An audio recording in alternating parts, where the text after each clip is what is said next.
देखिए आज से सर्वनाम के बारे में अपन अध्ययन करने जा रहे हैं। सर्वनाम,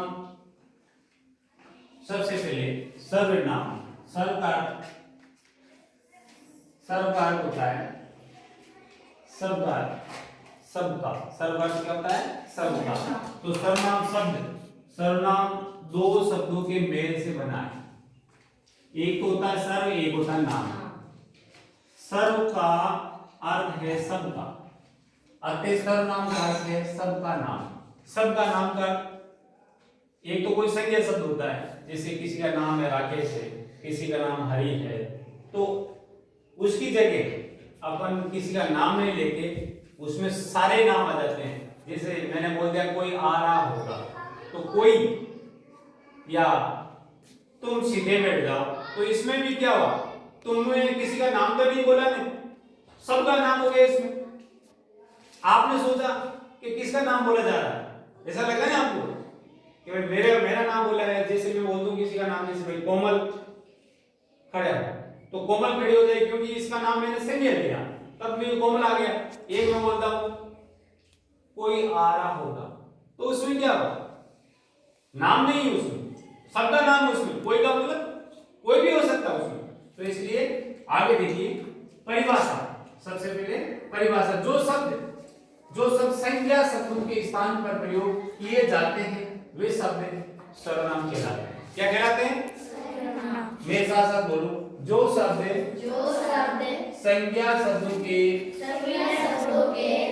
स्थान पर प्रयोग किए जाते हैं वे शब्द सर्वनाम कहलाते हैं।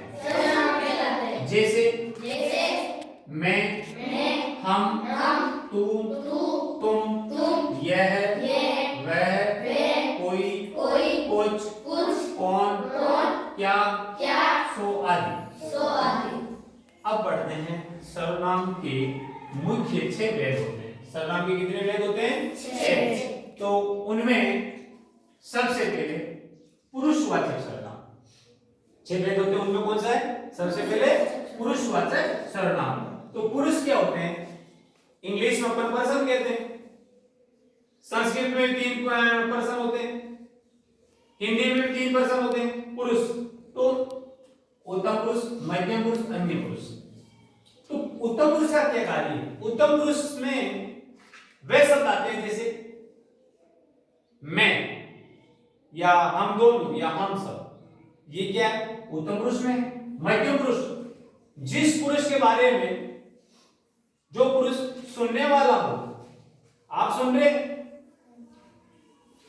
हैं ना, तो आप मध्यम पुरुष में, मैं बोल रहा हूं, आप सुन रहे हैं, तो आप तो हो गए मध्यम पुरुष। मैं उत्तम पुरुष हो गया, और किसी दूसरे के बारे में बात कर रहे हैं अपन, तो वो हो गया अन्य पुरुष। वो क्या हो गया? अन्य पुरुष। अन्य पुरुष में क्या आते हैं? एक तो आता है वह, क्या आता है? वह, यह, कोई, कुछ, कौन, क्या, सो। अब उत्तम पुरुष में कौन से? एक तो मैं, एक हम। अब देखिए तू और तुम किस में आ रहे हैं? मध्यम पुरुष में आ रहे हैं, तो इसीलिए पुरुषवाचक सर्वनाम। तो पुरुषवाचक सर्वनाम कैसे हुआ? कि जैसे मैं पाठ पढ़ता हूं, तो मैं क्या हो गया? किसी की नाम नहीं बोला मैंने, क्या बोला उसमें? मैं। तो मैं की जगह लिख दिया राकेश पाठ पढ़ता है, तो मैं की जगह क्या लिख दिया? राकेश। खुद का नाम नहीं बोल करके उसमें बोल दिया मैं। या जैसे हम सर्वनाम पढ़ रहे हैं, तो उसमें एक का नाम बोलेंगे, समय लगेगा, तो इसलिए सर्वनाम में क्या करते हैं अपन? वो शामिल ले लेते हैं। तो अगला है निश्चयवाचक। निश्चय किसे कहते हैं? निश्चय का मतलब होता है जैसे सूर्य पूर्व दिशा में उदय होता है, तो ये निश्चय ये नहीं है।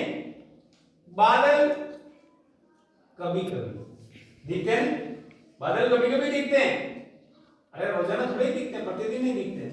तो निश्चय, जो शब्द किसी निश्चित व्यक्ति, वस्तु अथवा घटना की हो संकेत करें, जैसे वह मेरा घर है, वह मेरा घर है। अपन किसी के बारे में संकेत करते हैं, क्या करते हैं, संकेत करते हैं, तो उसमें वह मेरा घर है, यह मेरी पेंसिल है, तो यह वह तो ऐसे शब्द आते हैं वो निश्चय की ओर इशारा करते हैं।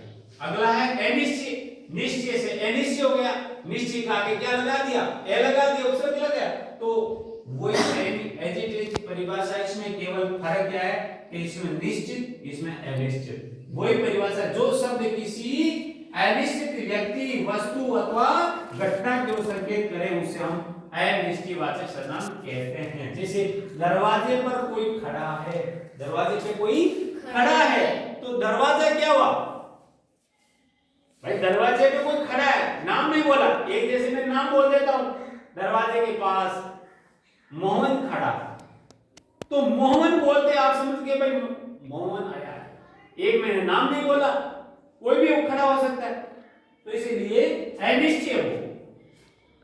कुछ आवाज आ रही है, तो कुछ कोई जिसमें निश्चय नहीं हो उसे कहते हैं अनिश्चयवाचक सर्वनाम।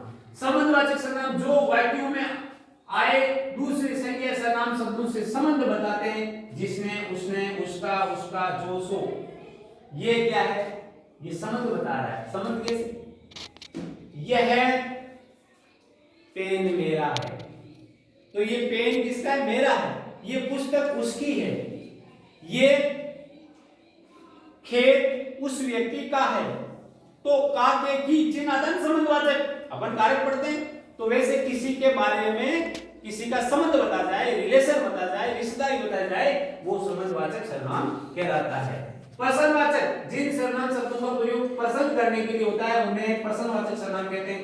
तुम क्या लाए हो, तो क्या क्या है, प्रश्नवाचक है, इंटरोगेटिव है, इंटरोगेटिव मतलब प्रश्नवाचक, ये प्रश्न कर रहा है कौन, क्या, कब, कैसे, तो ऐसे शब्द आते हैं तो वो क्या कहलाते हैं, प्रश्नवाचक सर्वनाम कहलाते हैं। और निजवाचक, निज का अर्थ होता है स्वयं का, अपना, निज का मतलब समझते के अपना, जैसे जिन शब्दों का प्रयोग व्यक्ति अपने आप के लिए करता है, जैसे मैं खुद ही चला जाऊंगा, तो मैं खुद ही स्वयं, निज खुद के लिए प्रयोग कर रहा है, हमें अपना काम अपने आप करना चाहिए। ओके।